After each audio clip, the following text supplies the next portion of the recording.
Hi everyone! This is my first take on this video. I'm gonna try not to do too many takes because I can't really edit it on my laptop. So, first of all, I'll give you some pre-warnings, I call them. I'm gonna forget a lot of shit. And I'm gonna cuss a lot. I'll try not to, but it'll probably come out. Okay, so I'm gonna cuss a lot, I'm gonna forget a lot, so I'm gonna need to backtrack and go over stuff again. I don't really have this memorized, so I'm gonna be reading from my other computer right now, reading off my outline and what the story I have written so far. I'm gonna do that a lot, like clear my throat. Probably pause a lot like this. Yeah, like that. My plan is just to give you guys the basic story of what happened to me.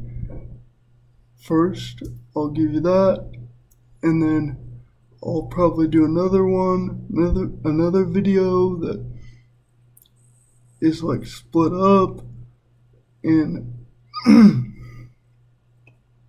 again.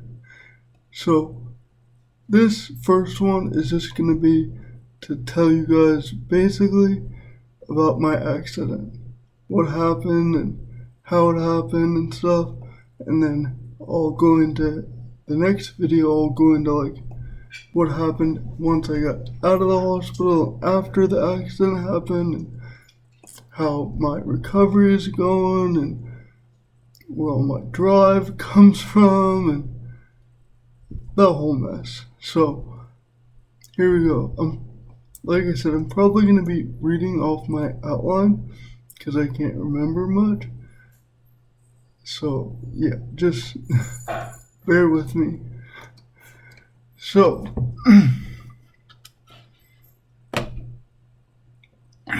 let me give you some background information first.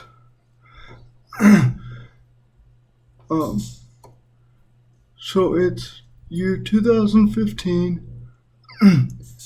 I loved off-road trucks, driving them, building them, fabricating them, everything like that, going to the dunes with my family and friends and dad, and just all that stuff. And I was recently engaged, which was a big thing for me, and that's another story that I won't include.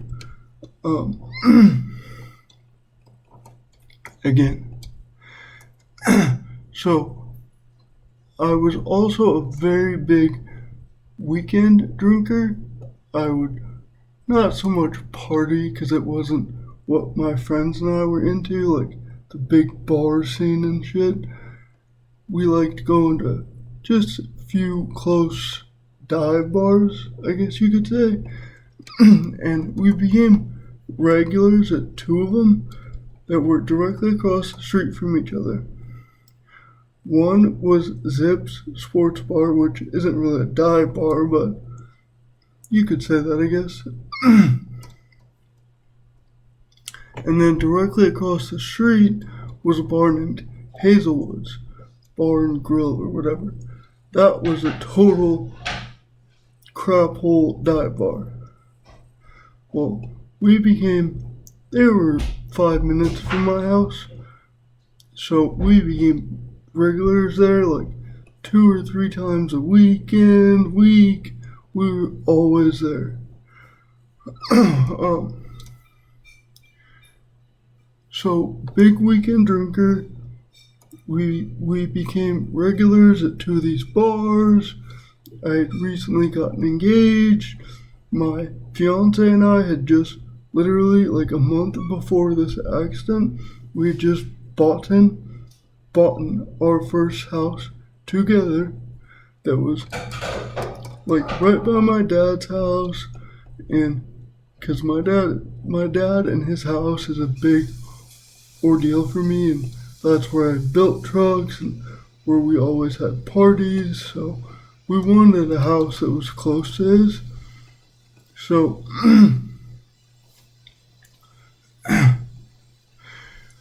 we just bought that house. We were always at those 2 bars. Everything was going good. My life was getting set in stone for the most part.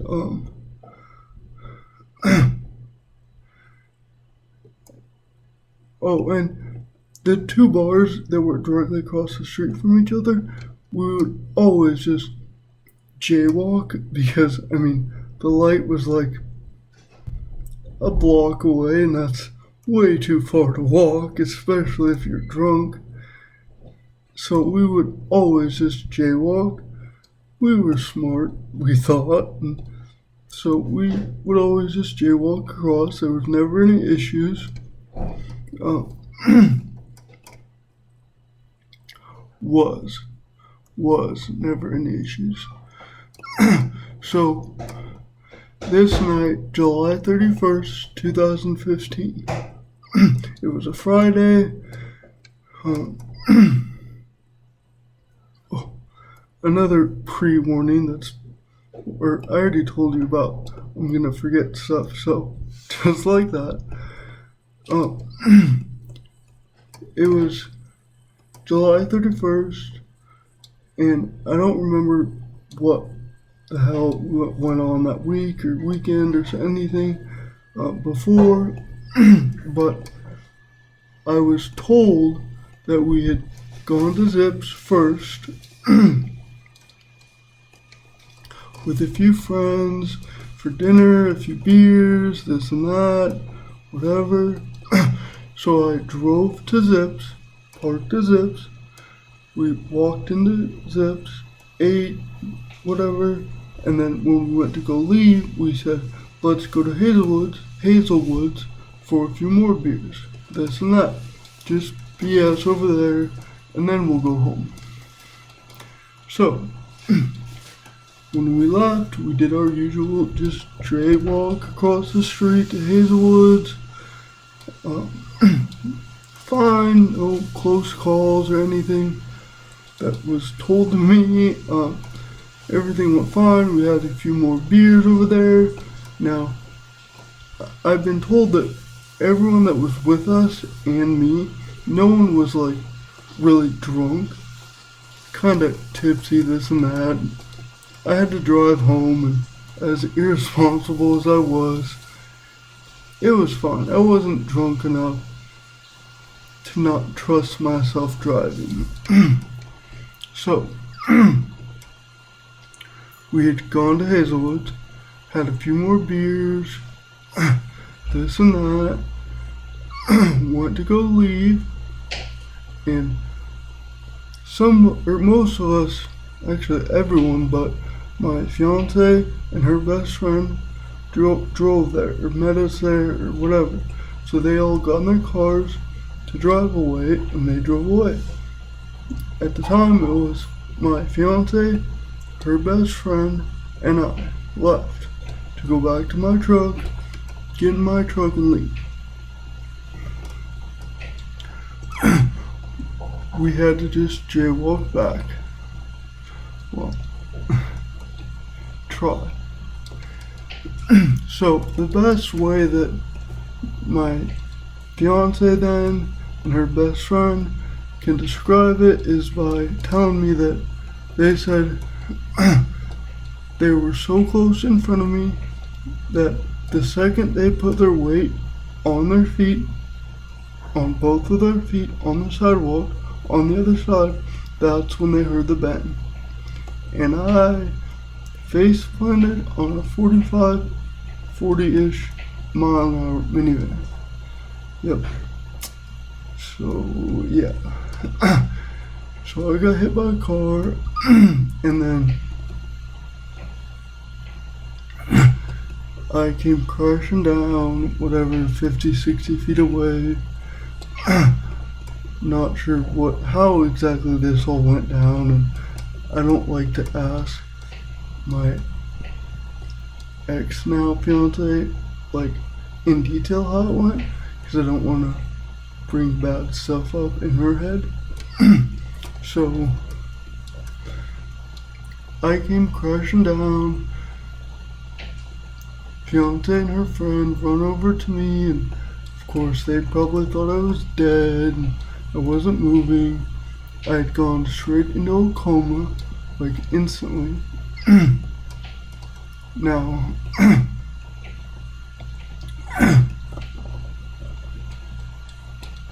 straight into a coma, and then someone called the cops, the ambulance came and everything. That whole ordeal. And I kind of say all the time how I died, this and that, but in reality, there's no proof of my heart stopping. They said that once the ambulance got there and hooked me up to continuum transfunctioner thing, whatever, my heart was never recorded completely stopped. So I was never recorded dead. Now, of course I get rushed off to the ICU and everyone gets notified of what the hell happened and goes to the hospital, this and that. My dad and my fiance then were like the biggest part of this event, I guess, so to say. And then one of my other friends.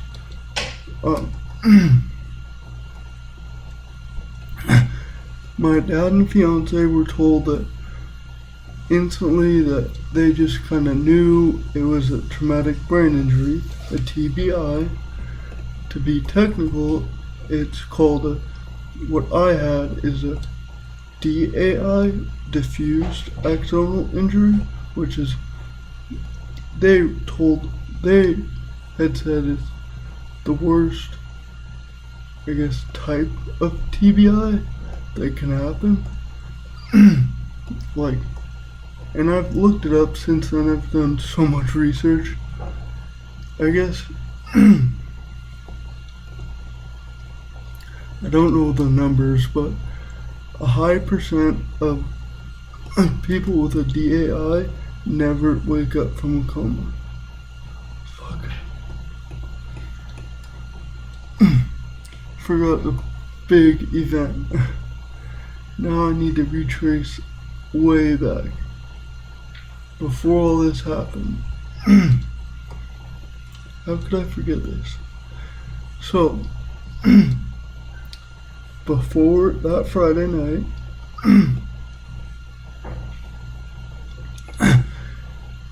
my fiance and I were having like worries, or she took a few pregnancy tests, this and that. They came back positive, or whatever. We had made an appointment to go to the gyna, whatever the fuck, lady doctor that I can't pronounce, to find out if she was pregnant. So, Tuesday, whatever, July 27th or something,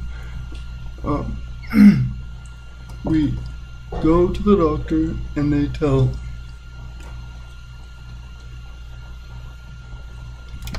tell my fiance and I that she looks pregnant, but they weren't sure. They weren't positive. It could be either or, but she looks pregnant, so they'll know for sure if we come back a week from today,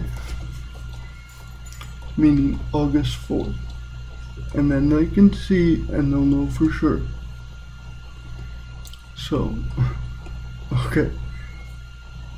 Now, fast forward.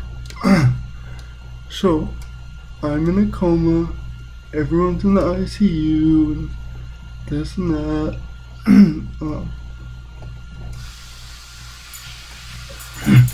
Of course, I don't even want to know the thoughts that were going through my fiance's head back then. But if she was pregnant, if she wasn't. Sorry if you guys heard that. I forgot to shut my phone off.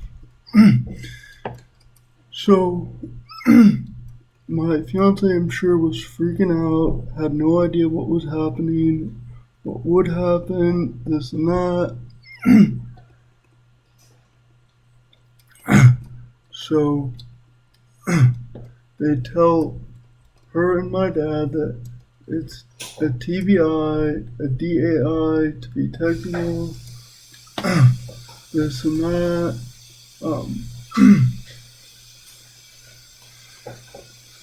So I was in a coma for almost, or like 3-ish to 4 months. And that means I'm like just sitting there with my eyes wide open, but I didn't respond to anything. I didn't talk. I didn't move. I didn't do anything. So they can't classify it like when I technically came out of the coma because it was all whenever I just started talking and stuff, responding. But they said that it was about 3 to 4 months. I was in the hospital, and once I started talking, my dad tells me that my first word I said was ball and then beer, which is kind of funny if you know me. Ball and then beer. And then my first actual sentence that came out of my mouth was, my dad said I kept saying, "It feels like the first day I've been here." Okay. Now, with traumatic brain injuries, you deal with major memory issues. I'm sure, as you know, anyone that knows me, I still deal with memory issues. Back then, right when I was waking up, stupid bad. So my dad said that I had said it feels like the first day I've been here, and I had said that for like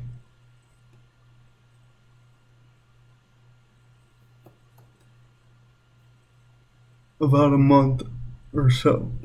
I had been saying that. When I would talk, I would just say, "It's the first day I've been here. First day I've been here." After about a month, that's when I started saying, "It's the second day, third day." It got a little better. I started kind of coming out of it. Uh, that's kind of why they can't really classify it when I woke up. So,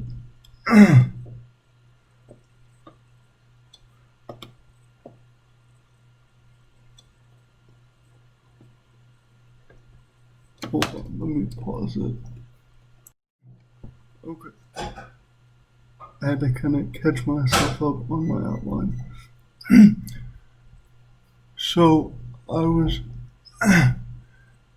in a coma. They told my dad and my fiance that it was a TBI, DAI.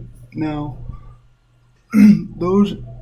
that injury, pretty much, I mean, anything can happen.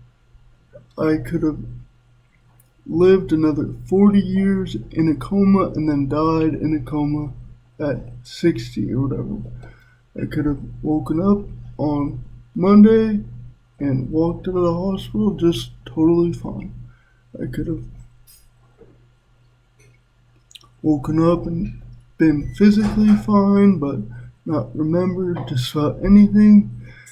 They almost guaranteed that I would deal with memory issues though. Like I wouldn't remember the accident or anything, which is I'm thankful for. So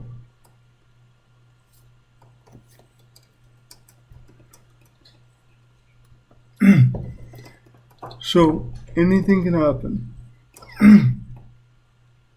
I won't know until I officially wake up, so to say.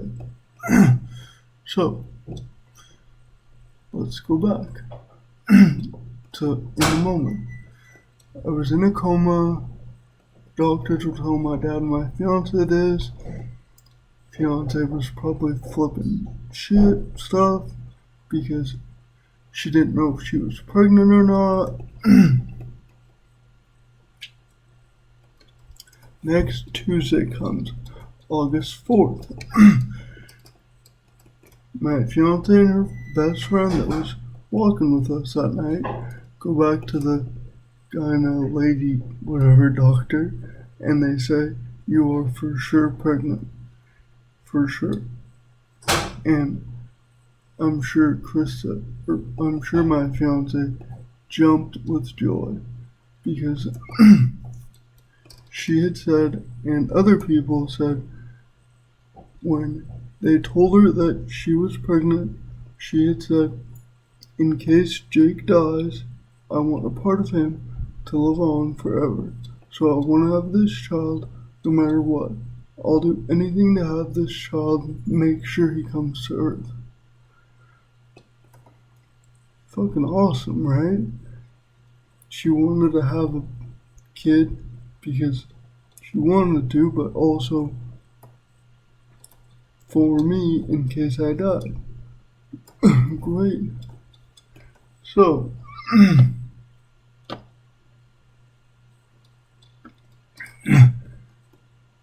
now, way before this, I had always said, I want a child, one of my children, to be named Brogan. And so, we'd always talked about that, this and that. So when they said she's for sure pregnant, she had said, no matter if it's a boy or a girl, it's going to be named Brogan because that's all Jake wanted. So let's name it Brogan. So she goes back to the hospital, ICU and stuff, and tells everyone. And then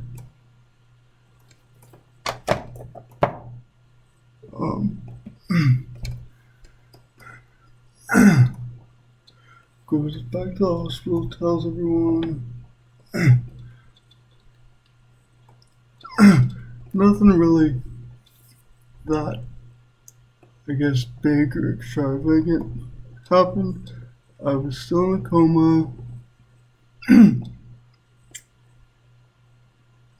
I kept being in a coma. And then when she had found out the sex of the child, and it was going to be a boy, she had said, "Perfect, Brogan, and his middle name is going to be Jacob." For Jake, Brogan, he loved that name. Jacob Gort, his last name. She'll do everything in her power to make sure this child comes to Earth, and that's going to be his name. So, let me catch up again, sorry. Okay, so back to me being in the hospital, in a coma, everything. When I first went in, they had hooked me up to everything possible. I mean, they put me in a neck brace because they thought I had a hairline fracture in my neck. They put a tracheotomy in my throat, which I saw the scar, if you can see it, to help me breathe. Because I had all this stuff hooked up to me and I was unconscious, thankfully, they hooked up a food delivery truck into my stomach. Let's see if you can see it. Right there. Sweet little scar I still have from the food delivery truck that was inserted in my stomach. So I had a neck brace on, tracheotomy in my throat. Oh, food delivery truck in my stomach.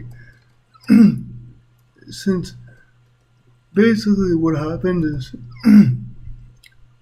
basically shaken baby syndrome. Like my head got rattled around so much and so quick that my brain smashed inside my skull hard, just like shaken baby syndrome. And what happened is everything started swelling up.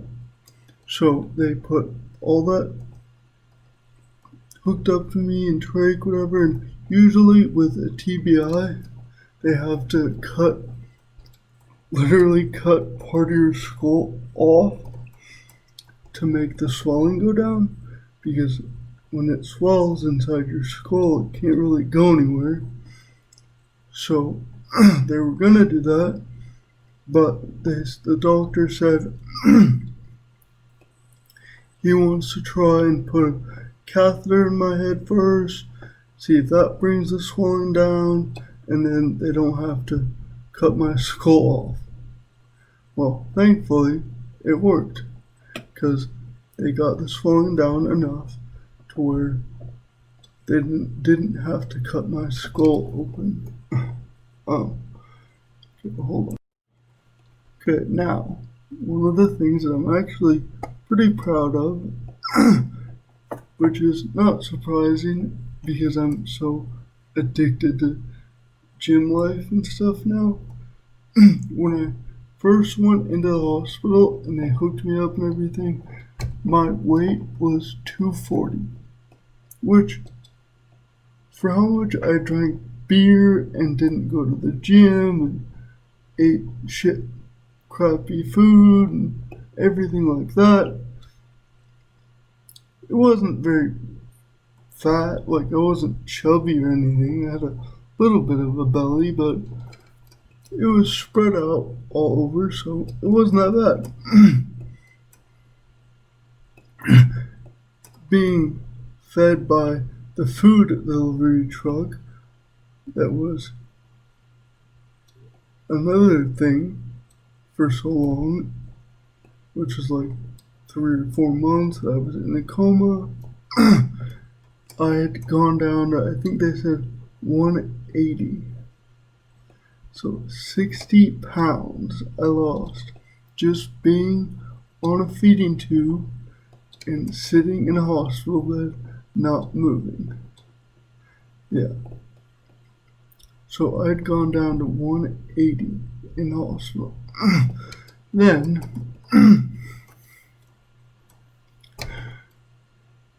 when I started getting out of the coma and eating and stuff, I gained a lot more weight, but I'll get into that. So, I had been, hold on, let me catch myself up. Okay, so, back soundly, unconsciously in a coma, feeding tube in, which I'm told I ripped that feeding tube out of my stomach like almost every day. I always ripped it out.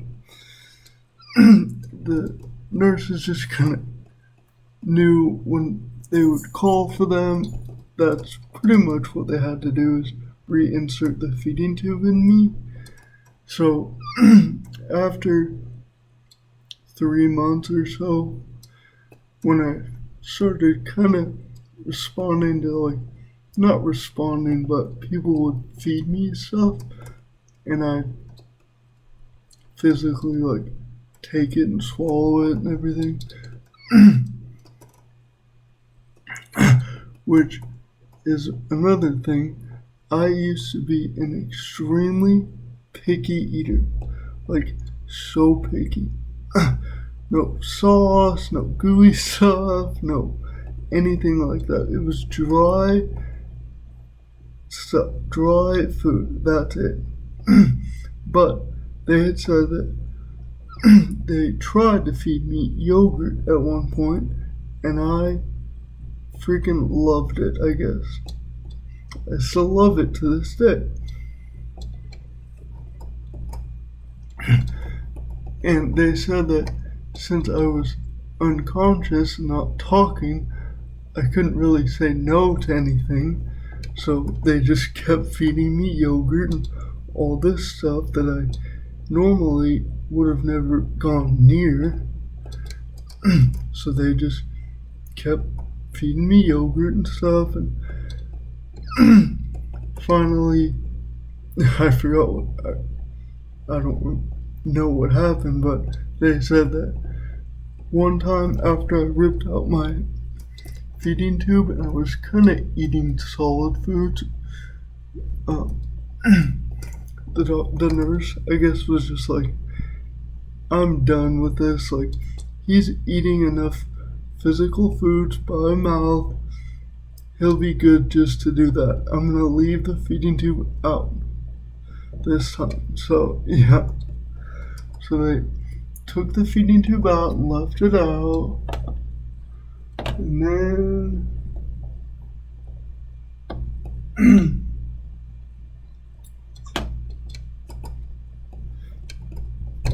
then hold on, let me catch up again. Okay, backtrack again a little bit. When they put the neck brace and the trach and everything in, they had told my dad that they wanted the neck brace on for a minimum of 3 months, just in case something was broken, whatever.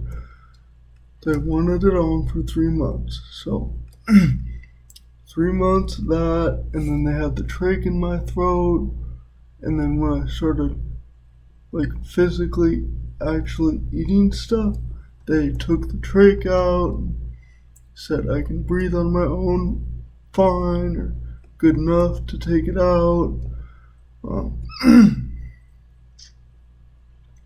So took the neck brace off and the trach out at 3 months. It was something like 3.5, 4 when they took my feeding tube, left it out, and I started eating and saying words and responding kind of.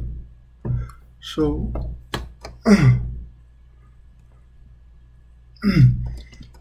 yeah, and that was kind of not it, but that was the initial what happened and stuff. And then I pretty much continued with rehab in the hospital, which I started after they classified me as out of the coma. I started doing like inpatient rehab and like doing speech therapy, and that helped me kind of get talking again. And then I had started doing occupational rehab and stuff in the hospital room where I was, and physical stuff, not going to physical rehab, but just in my bed. They had me start doing things in there. Now,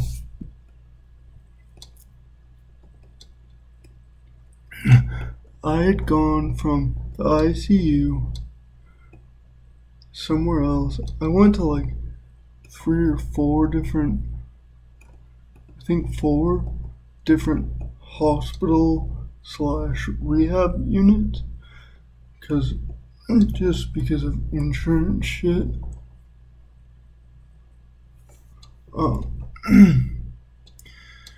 Insurance shit stuff. They kept having to transfer me, and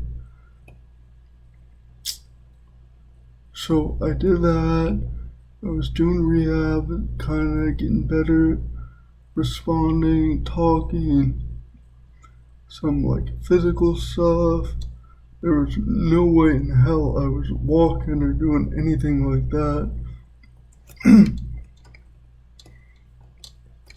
I was confined to a wheelchair, and I had been calling because now that I was talking and stuff, my dad said I had been calling saying that this hospital is like jail because I wasn't allowed to do so much stuff and I could only do this or that.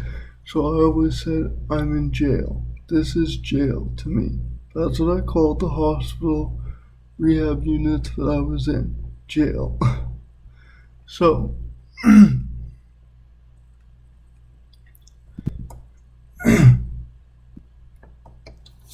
hold on. Catch myself up again. Okay, so when I was in the hospital, rehab units, whatever, my life literally consisted of rehab, rehab, and some more rehab. And that's it. It was just day after day of rehab, rehab, rehab. At the time, I had been, not at the time, I still am, but one of my really good friends, I won't say his name, he lived in California, and he had said that when I get released to go back home, he will move here from California, because he always wanted to. He will move here, move into my house with me, and help me with everything, because obviously my fiance was pregnant at the time, and he was going to help me with everything, and we could still have my house and all that. So that was all set. My fiance had moved into her mom's house because she couldn't take care of the house that we owned by herself. Our two dogs, I love more than anything, came to my dad's house because he has a big house, big backyard and everything. He could take care of them. So they came over here. Fiance lived with her mom.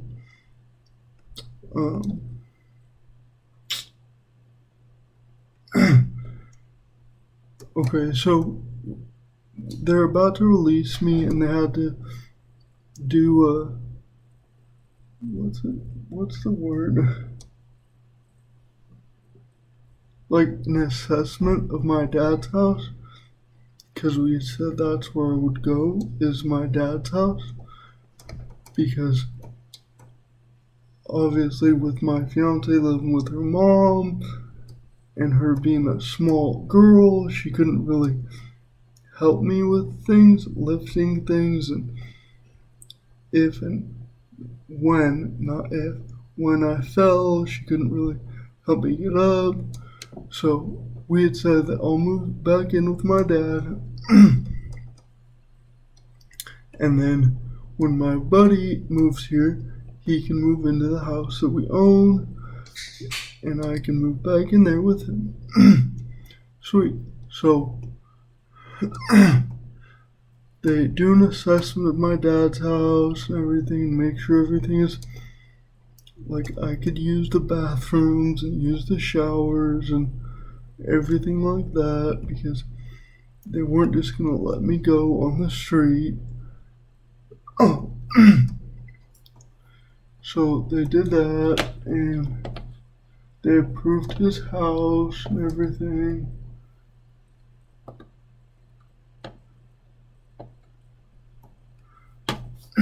So yeah, I know after I post this and watch it, I'm gonna be like, I felt this, I felt that, I felt this. So, February 16th, 2016. Almost 8 months later. Living in the hospital, but like 4 different hospitals, rehab units, whatever. Finally, I get told I'm gonna be released on February 16th, 2016. yay. I don't care where I go. You can put me out on the street, wherever, just no more jail. My jail. So I'm gonna be let out. My fiance has been awesome this whole time. She was, even being pregnant, she was at the hospital by my side every single day. She did everything for me, everything she could. She did awesome. I knew that, okay, I'm getting let out. My son is almost out. He's coming out. I get let out of the hospital, go back to my dad's. And then here I am. Yeah. No, kidding. But that's 40 minutes. Holy shit. Okay, that's enough for the first video, because that's basically what happened minus whatever I forgot to say. So yeah, the next video I'll go into like what happened after the hospital and my recovery from out of the hospital until now. Oh, before they released me, they had told my dad and fiance that they can't promise anything, but I was in a wheelchair. Someone had to push me around, had to do everything for me. As embarrassing as it is, I don't care. Since I was in a coma, I was in a diaper. An adult-sized diaper. Forever. Finally, before I got let out, I had been using the bathroom on my own and doing that, so now I could use the bathroom. But I was confined to a wheelchair, and if you know me, you know that driving is a huge thing with me. Well, I didn't know until I don't know when, but at some point my dad had told me that they had taken my license away and suspended it the second the courts knew what happened.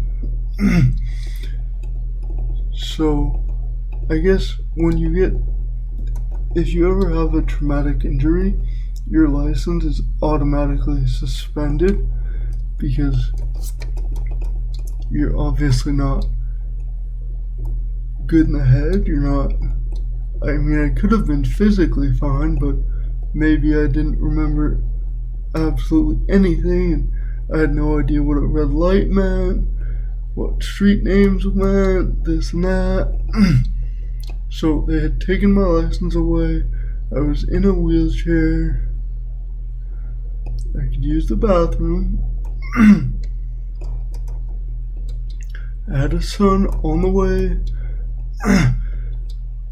I mean, taking all the goods and bads, life was fucking awesome. I was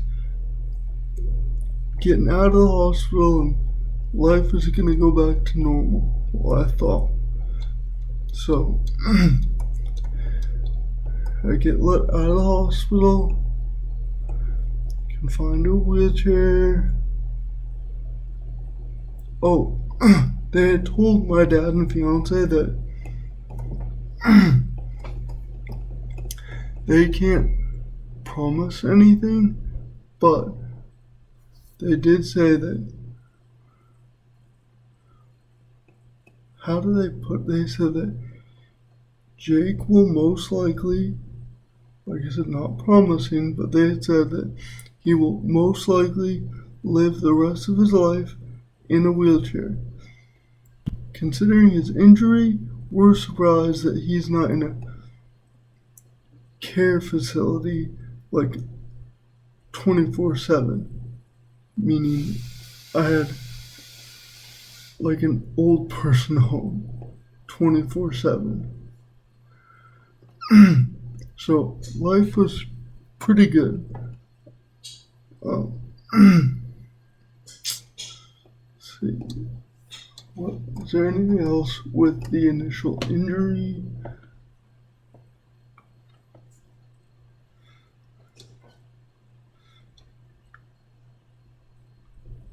You guys can just wait for this one.